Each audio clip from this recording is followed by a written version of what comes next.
अगर फिर भी नहीं मानेंगे तो कांग्रेस पार्टी सड़कों पे उतर के इस जालिम सरकार के खिलाफ बहुत बड़ा आंदोलन खड़ा करेंगे और हरियाणा के अंदर हम ऐसा चक्का जाम कर देंगे कि खट्टर साहब की सरकार को लेने देने पड़ जाएंगे।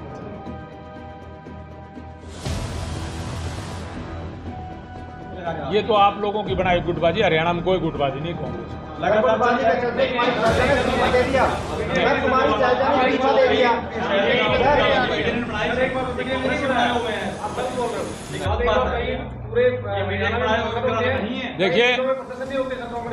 देखिए ऐसी मीडिया की बनाई बातें नहीं है। कुमारी शैलजा ने इस्तीफा दे दिया गुटबाजी। नहीं, आप कह रहे हो ना, हम नहीं कह रहे सर। नहीं, ये आप कह रहे हैं इस्तीफा दे दिया। मेरे लिए तो न्यूज है, मेरे को तो नहीं पता इस बात का, आपको पता होगा। And better you ask Shailaja ji. 8 साल से कांग्रेस का संगठन नहीं है सर। जिन चीजों की कमी है मैं आई एक्सेप्ट दिस थिंग कि अगर हमारा संगठन और मजबूत होता तो आज कांग्रेस की स्थिति। राहुल जी ने भी मीटिंग ली थी, उसमें भी कोई सोल्यूशन नहीं हो पाया। क्या जी? कांग्रेस की मीटिंग ली थी। नहीं, होगा, क्यों नहीं होगा? राहुल जी हमारा शीर्ष नेतृत्व है, वो जो कहेंगे सभी मानेंगे, ऐसा क्यों नहीं मानेंगे? पार्टी को सुधारो, मीडिया को छोड़ दो, मीडिया तो पार्टी अच्छा जाएगा। मैं मीडिया को दोष नहीं दे रहा हूँ, लेकिन हरियाणा में कोई ग्रुपिज्म नहीं है, इस बात को मैं एक्सेप्ट करता हूँ। सभी मीडिया साथियों का बहुत बहुत स्वागत है। अखिल भारतीय कांग्रेस कमेटी की ओर से हमारे जो इंचार्ज हैं विवेक बंसल जी, उनके निर्देश पे हमारे सभी जनपद लेवल पे, जिला लेवल पे कांग्रेस पार्टी ने सभी नेताओं की, कांग्रेस पार्टी के नेताओं की ड्यूटी लगाई कि आप जाकर पेट्रोल, डीजल और जो सीएनजी, पीएनजी जो गैस हैं, घरेलू गैस, इनमें जो बहुत ही ज़्यादा भारतीय जनता पार्टी की सरकार ने वृद्धि कर दी है इनके रेट्स में, तो उसके लिए हम सभी जिला मुख्यालयों पर जाकर कांग्रेस पार्टी की ओर से हम भारतीय जनता पार्टी की जो नाकामियां हैं, जो इनका इस देश के प्रति जो प्रेम है,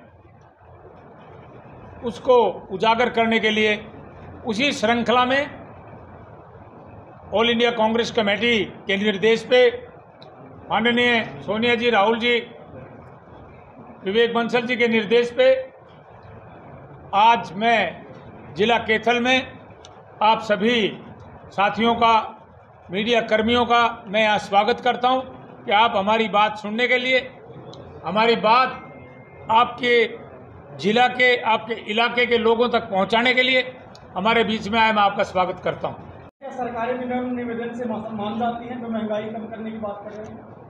अगर नहीं करेंगे तो मैंने जैसा पहले आपको कहा, 9 अप्रैल को हमारे यहाँ साथियों ने बहुत बड़ा ज्ञापन दिया डिप्टी कमिश्नर को। अगर फिर भी नहीं मानेंगे तो कांग्रेस पार्टी सड़कों पे उतर के इस जालिम सरकार के खिलाफ बहुत बड़ा आंदोलन खड़ा करेंगे और हरियाणा के अंदर हम ऐसा चक्का जाम कर देंगे कि खट्टर साहब की सरकार को लेने देने पड़ जाएंगे। कांग्रेस के टाइम में जब सरकार थी, कांग्रेस के गाना आया था, महंगाई बढ़ी तो महंगाई डाइन खाई जाता है जी। वो महंगाई डाइन बीजेपी को क्यों नहीं खाती? बीजेपी सत्ता में सरकारें आ रही हैं 4 राज्यों में, यही तो हम पूछ रहे हैं ना जी। पब्लिक क्यों नहीं, पब्लिक को क्यों महंगाई? पब्लिक, मैंने आपको बता दिया, पब्लिक को महंगाई की बहुत बड़ी मार है, लेकिन ब्रदर सबसे बड़ी बात यह है कि इनको पता चल गया, वोट हथियाने की राजनीति आप भी जानते हो, मैं भी जानता हूं, केवल और केवल धर्म, जाति, रीजनलिज्म, इस तरह की बातें फैला के ये लोग वोट बटोर लेते हैं। लेकिन आम आदमी दुखी है। अगर आप किसी आम व्यक्ति से जाके बात करोगे, आपको लगेगा कि आज की केंद्र सरकार और आज की राज्य सरकार से बहुत ही ज्यादा तंग है। बीजेपी कह रही है कि आमदनी भी तो बढ़ रही है, जैसे दिहाड़ी पहले 300 में थी, अब 600 रुपये हो गई है। ये कोई जवाब नहीं है जनाब। अगर महंगाई बढ़ा के और आप ये सोचोगे वो क्या खाएंगे, क्या पिएंगे, जितने रुपए बढ़े हैं इसमें कोई शक नहीं। जब भी समय बदलता है, डीए भी लगता है, सरकारी कर्मचारियों की भी तनख्वाहें बढ़ती हैं, और हम मैं इस बात का पक्षधर हूं कि जो आदमी दिहाड़ी मजदूरी करता है उसका भी बढ़ना चाहिए, लेकिन महंगाई तो इतनी नहीं होनी चाहिए ना। फिर बढ़ाने का फायदा क्या हुआ? बढ़ाने का फायदा क्या हुआ, मैं पूछना चाहता हूँ। आप कह रहे हो रणदीप सुरजेवाला हार गए, जयप्रकाश हार गए, आगे की कितनी अपेक्षा है जीतने की? क्योंकि पंजाब में आम आदमी पार्टी सरकार आ रही है, हरियाणा में कांग्रेस में गुटबाजी नजर आ रही है, आगे कितनी अपेक्षा लगा रहे हो? ये तो आप लोगों की बनाई गुटबाजी, हरियाणा में कोई गुटबाजी नहीं, कांग्रेस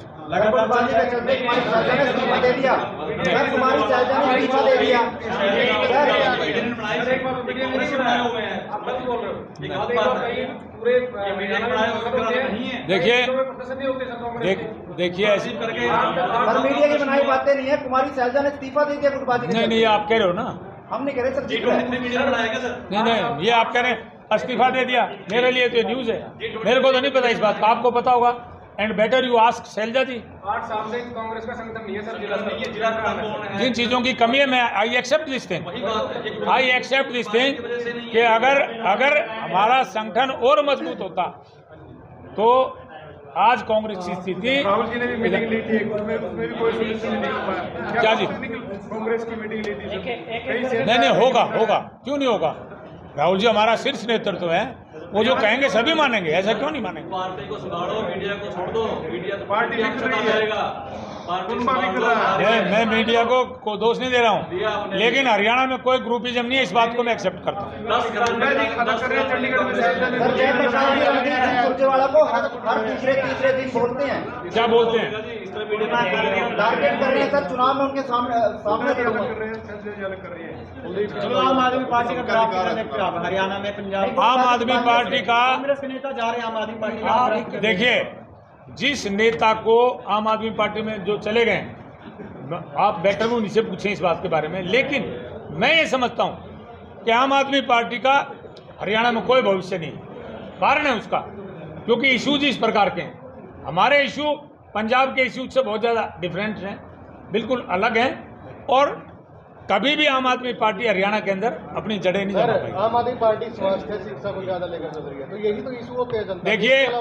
देखिए मैं आपको, देखिए मुझे कहना नहीं चाहिए मैं किसी पार्टी के खिलाफ इतना बोलूं, लेकिन सच्चाई एक बात की है, दिल्ली के अंदर 4 स्कूलों के अंदर स्विमिंग पूल बना के और केजरीवाल जी ने 570 करोड़ रुपए के विज्ञापन छपवा के, हरियाणा और पंजाब के अखबारों के अंदर 570 करोड़ रुपए के विज्ञापन छपवा के, और पंजाब के अंदर सत्या हथियाली।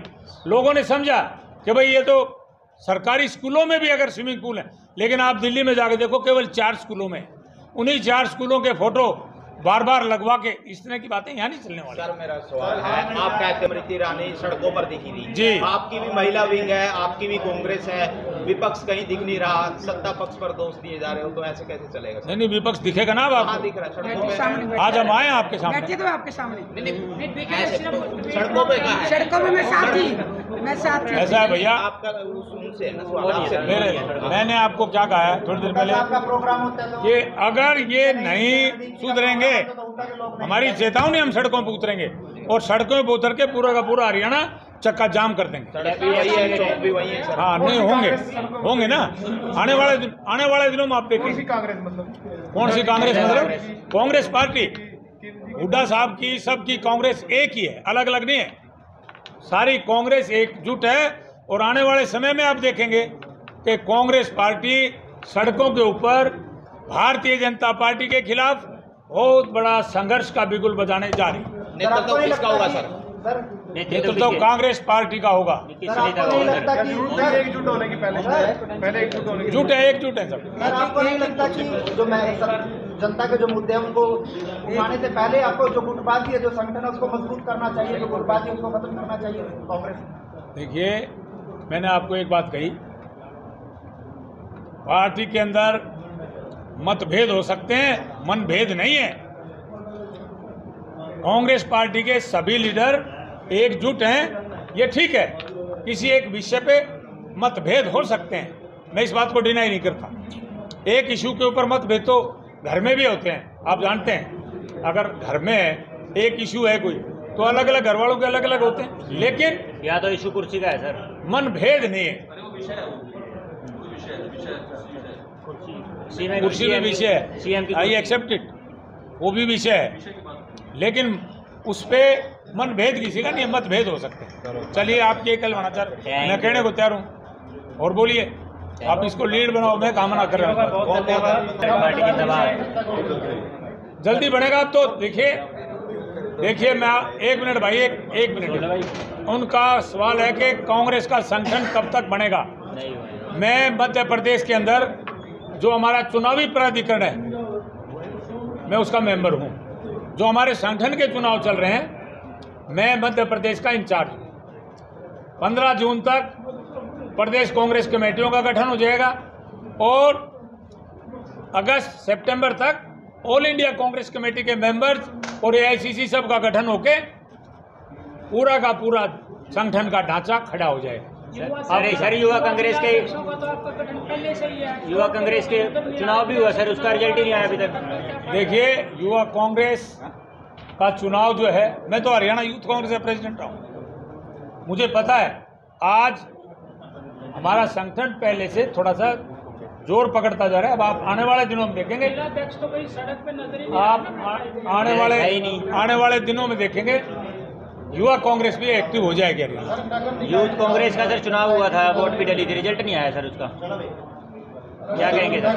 पता नहीं क्या सर, नहीं पता। हाँ मंदिर नगर निकाय चुनाव नहीं हो रहे, पंचायती चुनाव नहीं हो रहे। जी देखिए, ये सरकार कोई भी चुनाव कराना ही नहीं चाहती है।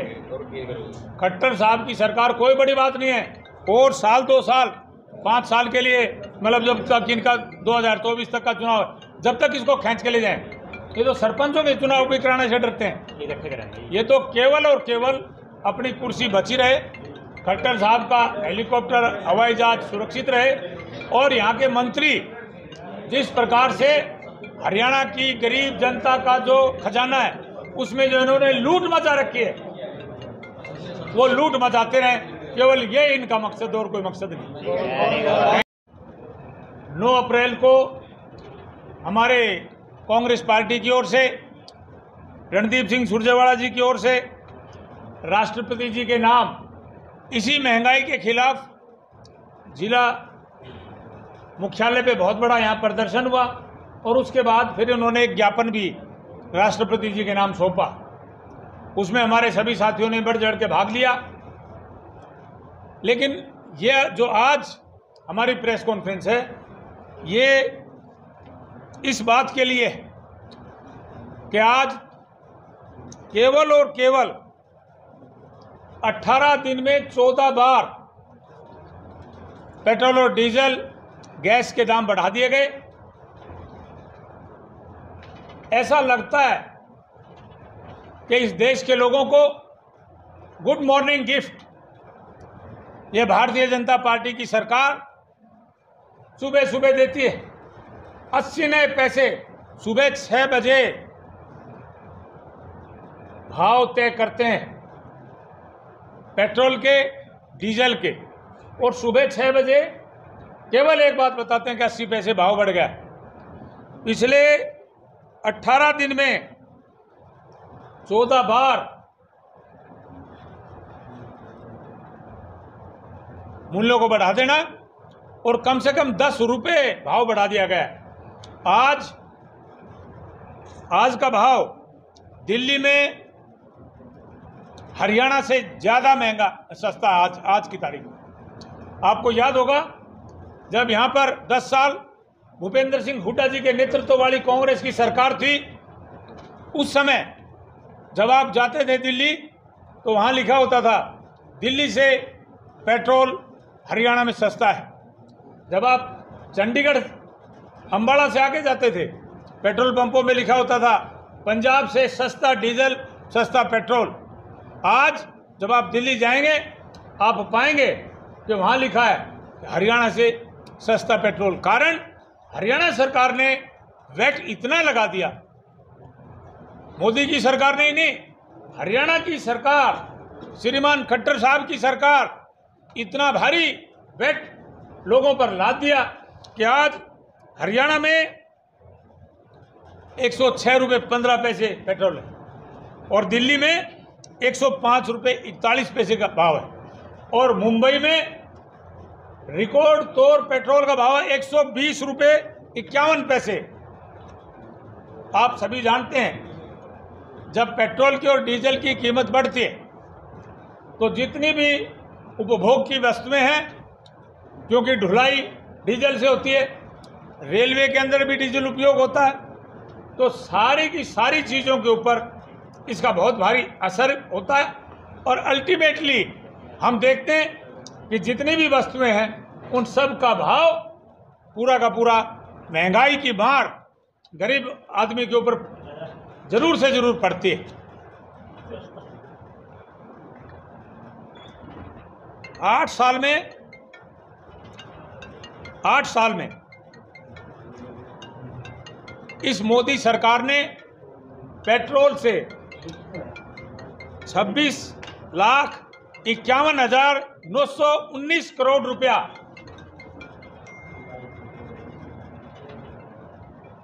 पेट्रोल और डीजल के और गैस के माध्यम से कमाया है।